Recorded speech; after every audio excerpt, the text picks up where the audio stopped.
Iyo ni Qatar kwa Emir Sheikh Tamim bin Hamad Al Thani, umuyobozi w'ikirenga ufitanye ibigwi n'amateka na Perezida Paul Kagame. Imvura yaguye bari kumwe i Kigali mu Rwanda batembera pariki y'Akagera, bareba n'imikino ikomeye nka Formula 1 Qatar Grand Prix, yewe ni byinshi baziranyeho.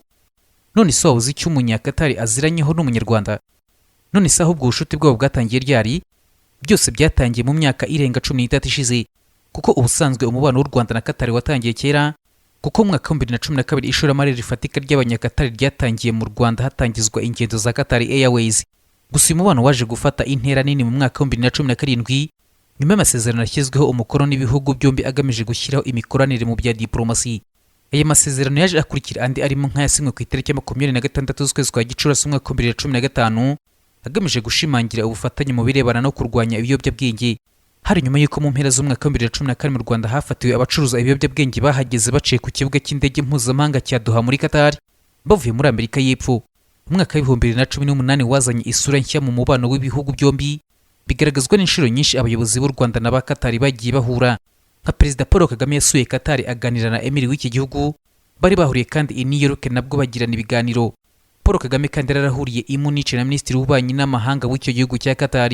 Uruzinduko Perezida Paul Kagame yagiriye muri Qatar mu kwezi k'Ugushyingo k'umwaka wa 2018 rwaharuye inzira y'imishinga ikomeye, kuko icyo gihe hasinywe amasezerano atatu hagati y'ibihugu byombi agamije kurushaho kuzamura umubano n'ubufatanye hagati y'ibi bihugu, harimo kandi amasezerano mu bijyanye n'indege, guteza imbere no kurengera ishoramari n'ay'ubufatanye mu butwererane mu bijyanye n'ubukungu, ubucuruzi na tekinike. Perezida Paul Kagame ubwo yinjizaga abanyarwanda mu mwaka mushya wa 2020 yavuze ko uwa 2017 ari umwaka u Rwanda rwagiriyemo amahirwe n'iterambere mu ngeri zose, no ku mubano warwo na Qatar nibwo wageze ku rundi rwego. Niwo mwaka u Rwanda rwafunguye ambasade yarwo muri Qatar, maze François Nkurikiyimana abambasaderi wa mbere w'u Rwanda ufite icyicaro muri iki gihugu cyo mu kigobe cya Perse. Mbere ambasade y'u Rwanda muri Leta Zunze Ubumwe z'Abarabu niyo yareberaga inyungu z'u Rwanda muri Qatar. Muri uwo mwaka kandi Perezida Paul Kagame yagiriye ingendo ebyiri muri Qatar zingana n'izo mugenzi we nawe yagiriye mu Rwanda.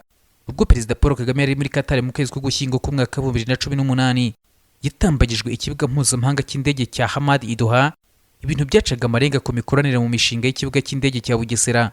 Emir wa Qatar nawe kandi yaje mu Rwanda bwa mbere muri Mata mu mwaka wa 2019 atemberezwa na Perezida Kagame muri pariki y'igihugu y'Akagera, ari kumwe na Perezida Paul Kagame mu mvura itarigeze irogoye urugendo rwe. Muribuka amafoto y'aba bombi kandi Perezida Paul Kagame atwaye Emir wa Qatar mu modoka, kandi yahagarutse ku itariki ya 9 z'ukwezi k'Ukuboza umwaka wa 2019 ubwo habaga umuhango wo gutanga ibihembo ku ndashyikirwa ku rwego rw'isi mu kurwanya ruswa, The International Anti-Corruption Excellence Award. Ni ibihembo byitiriwe umuyobozi w'ikirenga wa Qatar Sheikh Tamim bin Hamad Al Thani, bizwi nka Sheikh Tamim bin Hamad Al Thani International Anti-Corruption Excellence Award.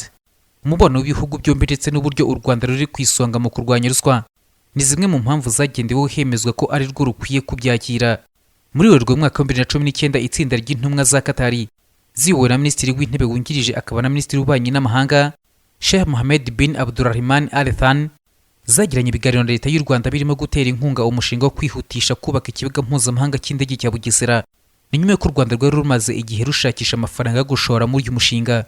Ubusanzwe ni umushinga wari ufitwe na sosiyete yo muri Portugal yitwa Mota Engine, yari yihariye imigabane 75%, naho guverinoma y'u Rwanda ikagira 25%.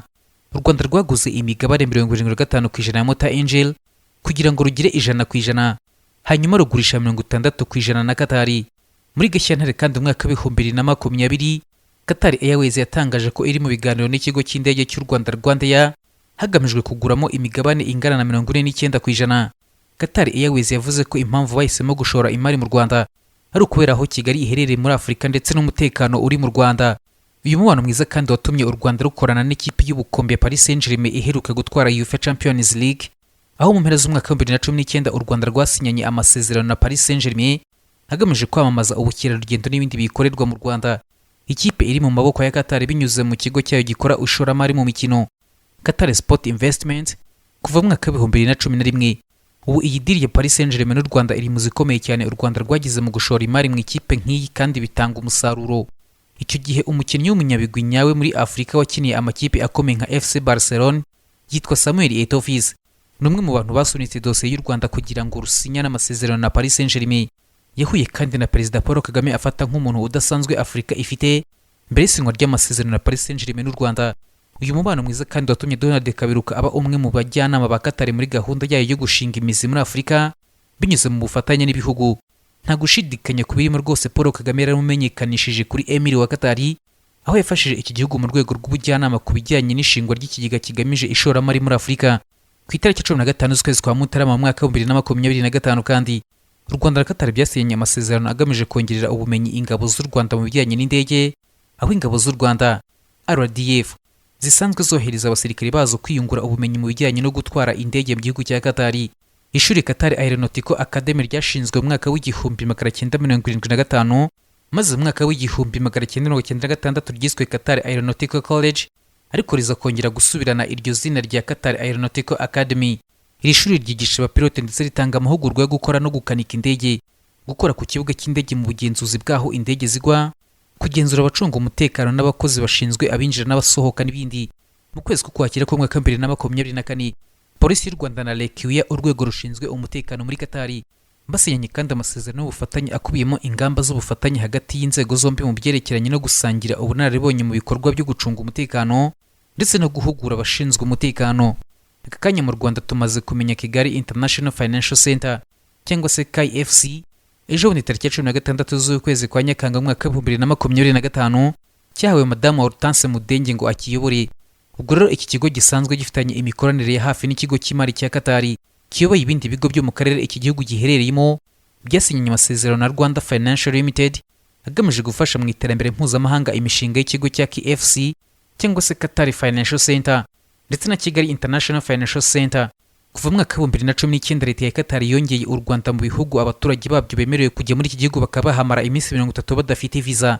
Tariki 12 z'ukwezi kwa Gashyantare mu mwaka wa 2025, guverinoma ya Qatar n'iy'u Rwanda zemeje imbanziriza mushinga wo gukuraho visa ku baturage b'ibihugu byombi bafite pasiporo zisanzwe.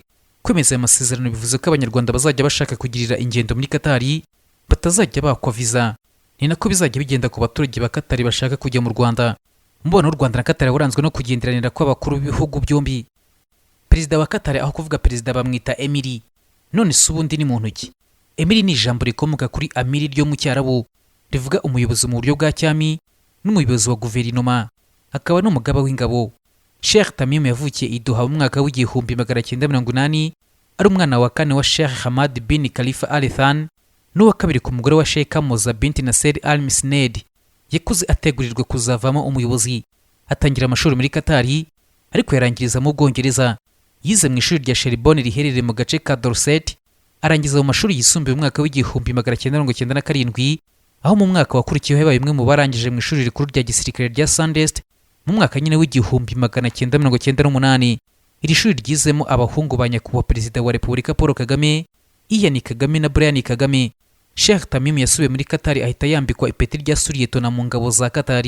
Urugendo rwe nk'umuyobozi rwatangiye mu mwaka wa 2003, mukuru Sheikh Jassim amaze kugaragaza ko nta nyota y'ubutegetsi afite. Sheikh Tamim ahita aba umuragwa bidasubirwaho. Nyuma y'imyaka 10 ubwo hari kwa 25 Kamena mu mwaka wa 2013 yagizwe umuyobozi w'ikirenga wa Qatar, ubwo se Sheikh Hamad bin Khalifa Al Thani yaramaze kugaragaza ko atagifite imbaraga zo kuyobora igihugu. Akijya ku butegetsi yagize uruhare rukomeye mu iterambere rya Qatar mu nzego zitandukanye iz'ubuzima bw'igihugu, imiyoborere ye iteza imbere uburezi, ubuvuzi n'ibikorwa remezo ku buryo byazamuye iterambere ry'igihugu mu buryo bwihuse. Yanashyize imbaraga mu guteza imbere guhanga udushya mu ikoranabuhanga no guteza imbere inzego zitandukanye z'ubukungu. Qatar iva mu bihugu byishingikirije kuri peteroli na gaze gusa, itangira ishoramari ku isoko mpuzamahanga. Uyu mugabo akunda imikino n'imyidagaduro, kubera ko mu mwaka wa 2005 yashinze ikigo cy'ishoramari mu bya siporo cyitwa Olex Qatar Sport Investment. Ubu cyanaguze Paris Saint-Germain FC yo mu gihugu cy'Ubufaransa. Iyi ni ikipe yasinyanye amasezerano n'u Rwanda muri gahunda ya Visit Rwanda. Uyu mugabo kandi yagize uruhare rukomeye gufasha igihugu ayoboye kwakira igikombe cy'isi cy'ibihugu mu mwaka wa 2022. Ibi inshuro ya mbere igikombe cy'isi cyari cyakiriwe n'igihugu cyo mu burasirazuba bwo hagati. Iri rushanwa ryagaragaje ubuhangange bwa Qatar ku ruhando mpuzamahanga, kandi riyishyira mu bihugu byamaze kuba igicumbi cyo kwakira imikino ndetse n'ibindi bikorwa mpuzamahanga biyishyiramikiyeho. Sheikh Tamim kandi yateje imbere ububanyi n'amahanga, yubaka umubano ukomeye hagati ya Qatar n'ibihugu bitandukanye ku isi, aho umuhate we mu guharanira ubufatanye bubyarira bose inyungu burigaragaza no mu Rwanda, kuko hari ibikorwa byinshi by'iterambere abanyakatari bagiramo uruhare.